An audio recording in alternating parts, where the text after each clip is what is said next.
حضرت ابو ہریرہ رضی اللہ عنہ بیان کرتے ہیں کہ موسیٰ علیہ السلام کی طرف موت کا فرشتہ بھیجا گیا۔ جب وہ آپ کے پاس آیا تو آپ نے اسے تھپڑ رسید کر دیا۔ وہ اللہ کی طرف واپس گیا اور عرض کی کہ اللہ آپ نے مجھے ایسے آدمی کی طرف بھیجا جو موت کا ارادہ نہیں رکھتا۔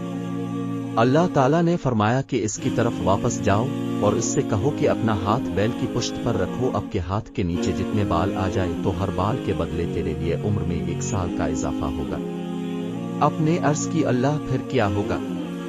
اللہ نے فرمایا کہ پھر موت۔ موسیٰ علیہ السلام نے عرض کی کہ پھر ابھی ہی آ جائے۔ اپنے اللہ کی بارگاہ میں عرض کی اللہ مجھے بقدر پتھر پھینکنے کے ارض مقدسہ کے قریب کر دے۔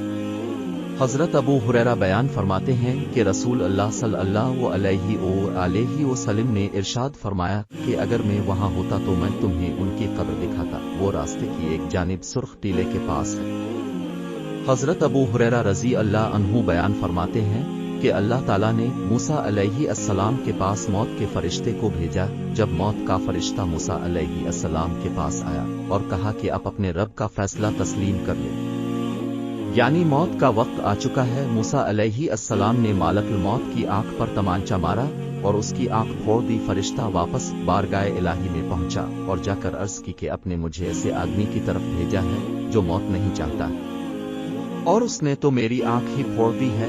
اللہ تعالیٰ نے اس کی آنکھ ٹھیک کر دی اور حکم دیا کہ میرے بندے کی طرف دوبارہ جا اور اس سے پوچھو کہ زندگی چاہتا ہے، اگر تو زندگی چاہتا ہے تو ایک بیل کی پیٹھ پر اپنا ہاتھ رکھو، جتنے بال تیرے ہاتھ کے نیچے آ جائیں اتنے سال اور زندہ رہے گا۔ موسیٰ علیہ السلام نے فرمایا کہ پھر کیا ہوگا؟ فرمایا کہ پھر موت ہوگی۔ اپنے عرض کی کہ اگر پھر بھی موت ہے تو ابھی ہی آ جائے۔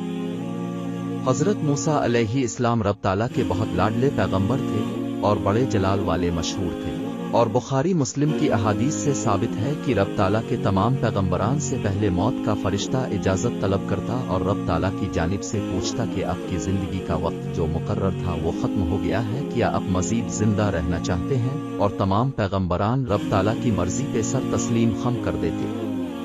یہ روایت ان الفاظ کے ساتھ موقوف ہے اور امام احمد اس روایت کے ساتھ متفرد ہیں۔ اپنی صحیح میں ابن حبان نے یہ روایت ذکر کر کے ایک اشکال کا جواب دیا ہے۔